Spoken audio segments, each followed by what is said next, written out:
Hi, I'm Rachel, and this is my page 112 tag video for January 2026. This is also my first Buzzwordathon video for January 2026, and if you want to skip to that part of the video, click the timestamp right here. Anyway, the page 112 tag was brought to BookTube by Sean Breed's Books some years ago, and I've been using it ever since the start of COVID to slowly tackle my physical shelves while building back up that collection again. But to explain what the page 112 tag is, it is based off of a French literary prize wherein they comprise the long list of said prize solely by reading page 112 of the books in contention. And with all of these books being novels, page 112 is usually somewhere around the middle, and it's supposed to be past all of the polished for editors pages, where you get to the raw, real writing. And without the context for the rest of the story, really you're only supposed to be judging it based on the quality of the writing, although as you can, from the videos I make, there are ways to circumvent things. For example, once again, like last month, I find myself in the position of really needing an audiobook as a place where I can slot in a book into my already tight schedule of reading. Last month it didn't actually work out that great for me. It wasn't a wonderful book by any means. Hopefully this month I'll be able to have my cake and eat it too a little more. But anyway, I will be pulling 3 pieces of paper from this handy dandy Books and Cats mug. It's recently replenished with all of my physical acquisitions that I acquired in 2025 or earlier, unless I am planning to read them for another resolution-y thing this year. But that still leaves me with plenty to choose from, and I'm going to go ahead and pick out randomly 3 pieces of paper, and then read page 112 with you, and finally choose one book for my month's TBR. So, without any further ado, let's get into it. Starting with book number 1. Here we are. It's very exciting. The doors are kind of wide open with possibilities of things that have been on forever or things that I've just added in. And here we go. Here is a piece of paper. Haunting Paris by Mamta Chaudhry. We are starting with an older book. I think it's a 2024 acquisition, and I played with it once last year. I think it's a post-World War II novel, and another plus is that since I already played with it, that means I have a little less post-production to deal with now. Huzzah!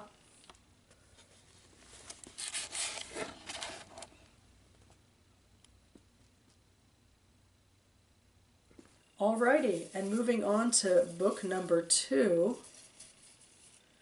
Alright, seeing if hopefully I'm in a slightly different place or picking a slightly different type of book, whether by genre or by when I got it.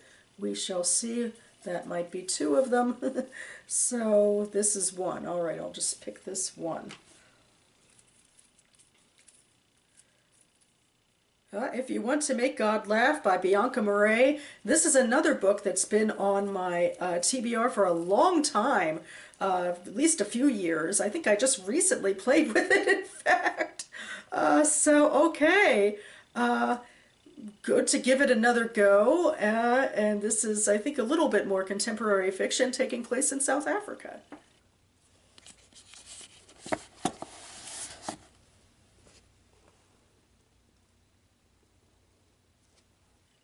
And finally, for book number 3, you know, part of me thinks it would be great to get a newer book now, even if that does mean I'd have to do a little more production in this video, but it would be, you know, diversity of a sort. But let's just see what this piece of paper brings me.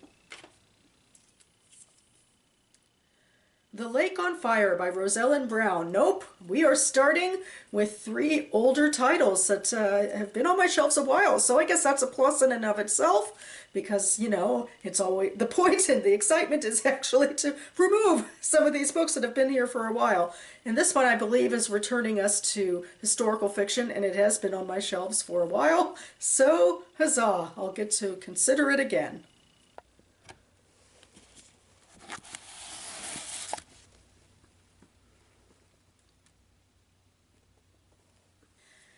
Okay, you've seen me pick out all three of these books from my shelves. I am going to go reacquaint myself with the page 112s before I come back to you, so stay tuned. Okay, I'm back and ready to discuss these page 112s with you of a sort because I am mashing together conversations from different videos from the past few years. But here we go, starting with book number 1, Haunting Paris by Mamta Chaudhry.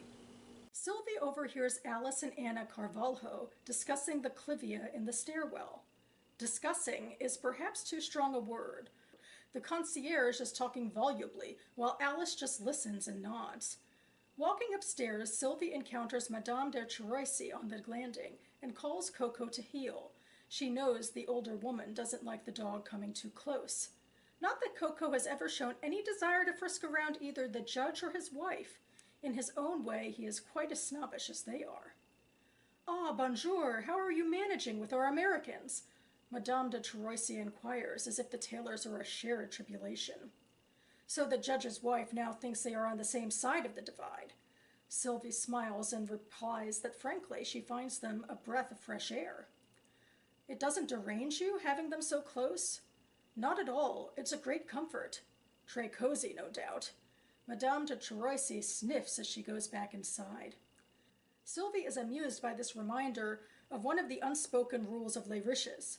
Being exclusive always entails having someone to exclude. She grew up hearing about Les Riches. Her mother observed them as an anthropologist might some reclusive tribe.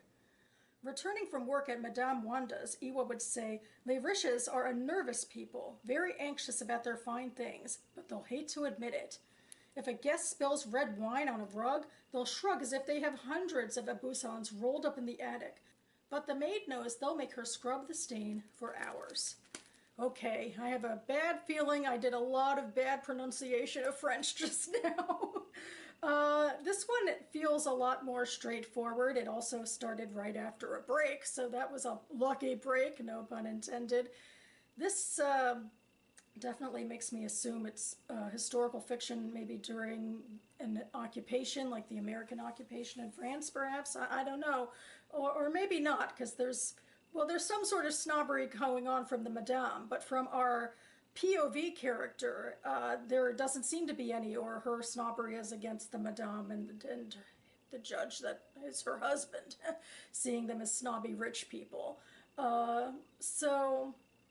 And then there is that little bit at the very beginning about another character, I think, talking to the concierge about something, but certainly the characters aren't what necessarily grabs me here as much as actually wanting to get more of an understanding of the historical time period and the sociology going on behind it all. Book number 2 is If You Want to Make God Laugh by Bianca Murray.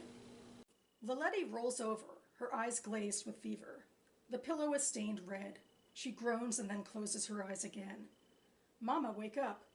Laletti's eyes open again and seek Zadwa's, though when they meet it feels as if Laletti is looking right through her. "Where is the baby?" The corners of Laletti's mouth twitch upward. "Demisa, my son, is that you?" Dread washes over Zadwa. Her mother is clearly delirious, and who knows what a person in her state might have done. "No, it's me, Zadwa, your daughter," Zadwa says, shaking her gently. "Where is my baby, Mama?" "Baby?" The ghost of a smile disappears. "Yes, the baby. Don't you remember? Where is he? Where is my son?" Laletti's eyes widen in what appears to be a moment of clarity. She opens her mouth to answer, and Zadwa strains forward to hear what her mother will say. I took him." She stumbles over the words. "You took the baby?" Zadwa prompts, trying to keep her voice calm despite her rising panic. "You took him where?" He is gone." "Gone? Gone where, Mama? What did you do with him?" "I did it for you," Laletti answers, "and for him." What did you do?" Laletti seems to consider the question, but before she can answer, her eyes roll back as she begins convulsing. Okay, so this page I feel like is quite obviously the end of a chapter, as you can see here. And I think Murray quite deliberately ended it on, a dramatic note to get you to keep reading, although it seems like perhaps we're going on to a next the next chapter might be a new character named Ruth. But anyway, yeah, I feel like that's kind of heavy end of chapter drama. And, you know, we have very little context for what's going on. I mean, obviously that's true all the time, but there's not a lot happening on this page. It, I think, explains pretty clearly, though, that the mother seems to have some sort of medical issue, and that's why Zodwa believes that the mother has gotten rid of her son. And we don't know any other context for, you know, why this might have happened, why the mother might have felt justified other than perhaps illness, but I would assume there's more going on in this book as well. And I think on its surface, it just feels a little dramatic for dramatic's sake, and with more context, it would feel less dramatic for dramatic's sake. You know, the fact that, oh, of course, you know, the mother is convulsing right as she might be able to spill the beans about what she did with the boy. But, you know, if we had been with the characters and the mother had been getting, you know, worse and worse, that wouldn't seem so convenient, I don't think. So I feel like this one kind of suffers from, you know, a page 112 that's like just a little less going on and is quite deliberately a dramatic moment to, you know, get tension moving. And I do think the tension actually was really nice on this page. Like, you know, the stuttering dialogue and Zodwa leaning forward to hear her and like trying to keep the panic out. I mean, it's just like the rising tension of, you know, what happened to the boy and are we going to find out, and, you know, and racing against time for whatever's happening with the mother, or if the mother will tell her. But overall, I feel like it isn't as grabby on its own. I think I'm going to put this one down for now, but obviously I'm looking forward to ultimately getting to it. And finally, book number 3 is The Lake on Fire by Rosellen Brown. If there was ever a profession devoted to the moment and eager to be unimpressed, it was pawn. He had heard about these shops from an older boy who also ran the alleys, who said it was magic, how they changed objects into cash. There was a whole row of them on Wabash behind flashy windows full of shine. Above them 3 balls floating like bubbles, but solid. You come in here, you can be any kind of pirate you want to be, his first pawn man told Asher, a huge fellow with basset eyes and a terrier's mouth-obliterating mustache, who made spark-quick decisions about the value of anything Asher put down before him. Was he guessing, or was there a book you could learn that from? The man didn't seem to think it odd that he had to lean over the counter even to see the boy. You can con people to get their stuff.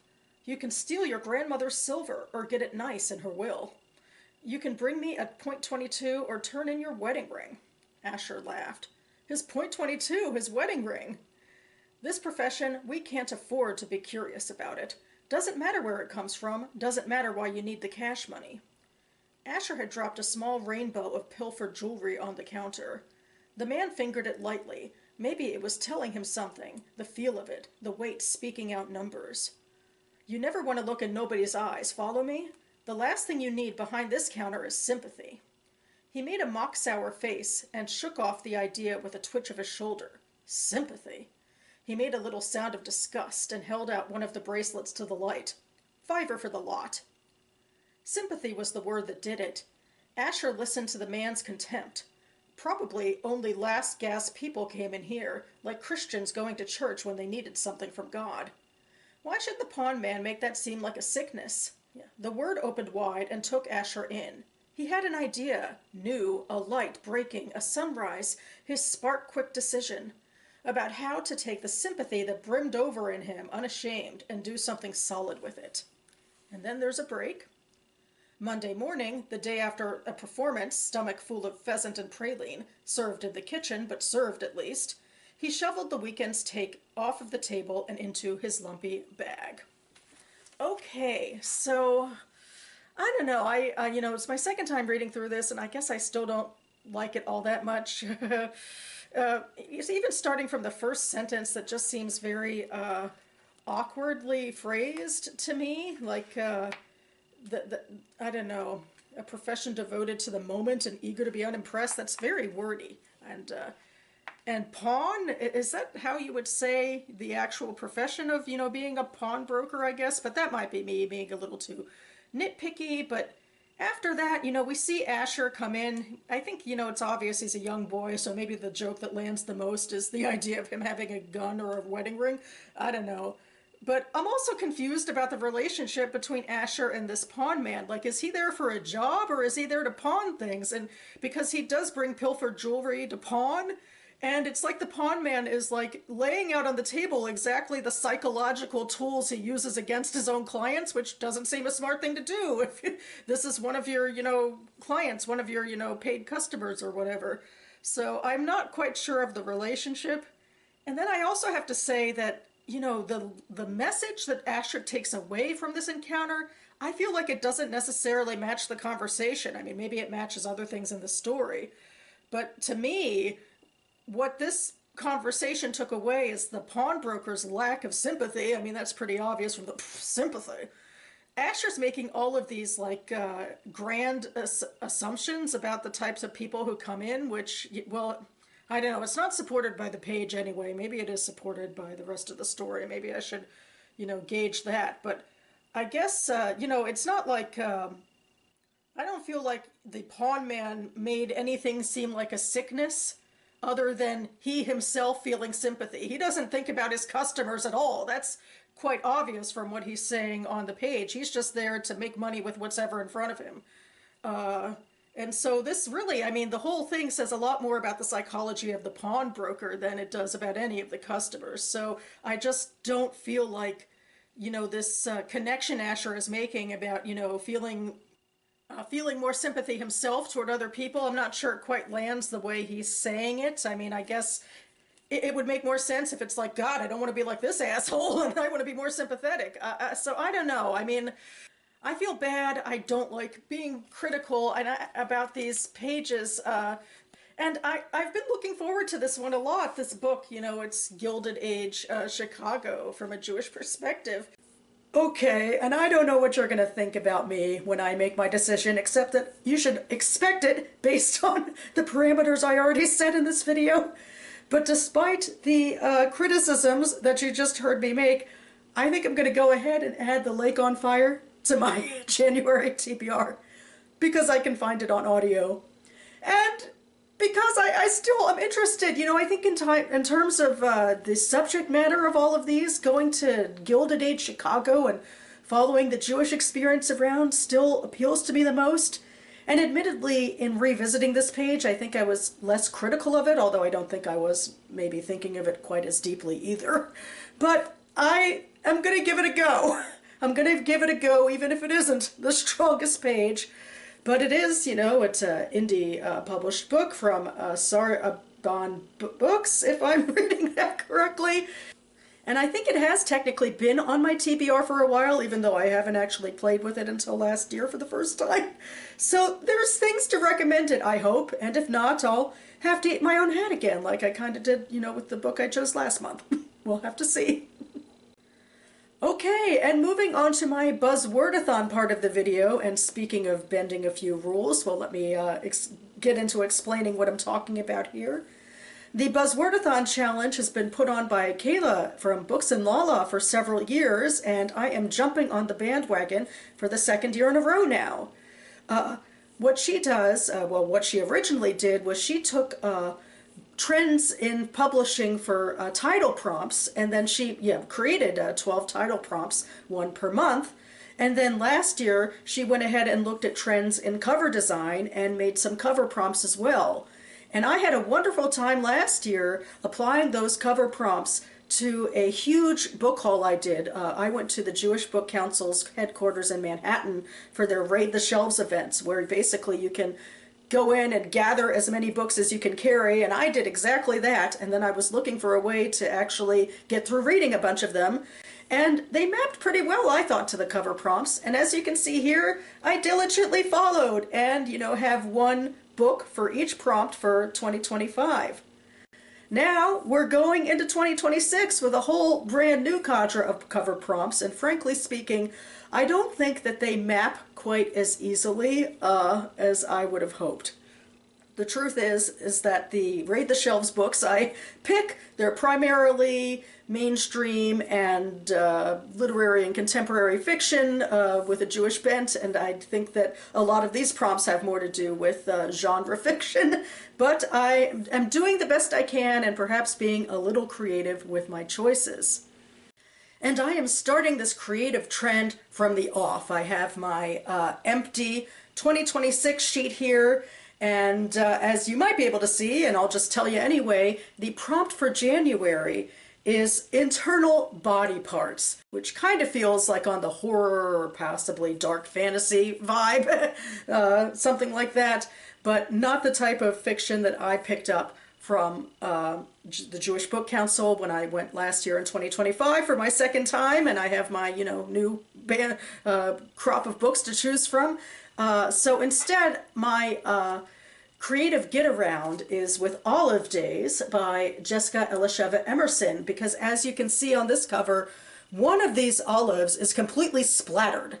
So if it was a human body, we'd definitely be seeing some internal body parts, and in fact, I think this would be a relatively X-rated cover. So thank goodness, I guess we don't have quite those associations with olives. And that about covers it for me now. You can find the Goodreads links for all of the books I've referenced here listed down below if you'd like more information. I'll also leave a link to my playlist for the TBR games I play, mostly my monthly page 112 tags, and also I do play a quarterly game as well, which was my last video, my BookTube spin video, so check those out if you'd like. And yeah, I hope you forgive me for my bending of so many rules in this in my own tag and my own my own videos, and I'm hoping against hope that these will still yield positive results and I'll like what I'm putting on my TBR. I hope you're liking what you put on your TBR as well, for whatever reason you've decided to build up your reading list. And expect me back on this channel hopefully soon with my reaction to the National Jewish Book Award shortlist, which was recently posted. So I'm very excited to take a look at a variety of titles, some of which I've read, most of which I haven't, and explain, what sticks out to me about them. So stay tuned for that. And in the meantime, thanks so much for watching, everyone, and I'll see you next time.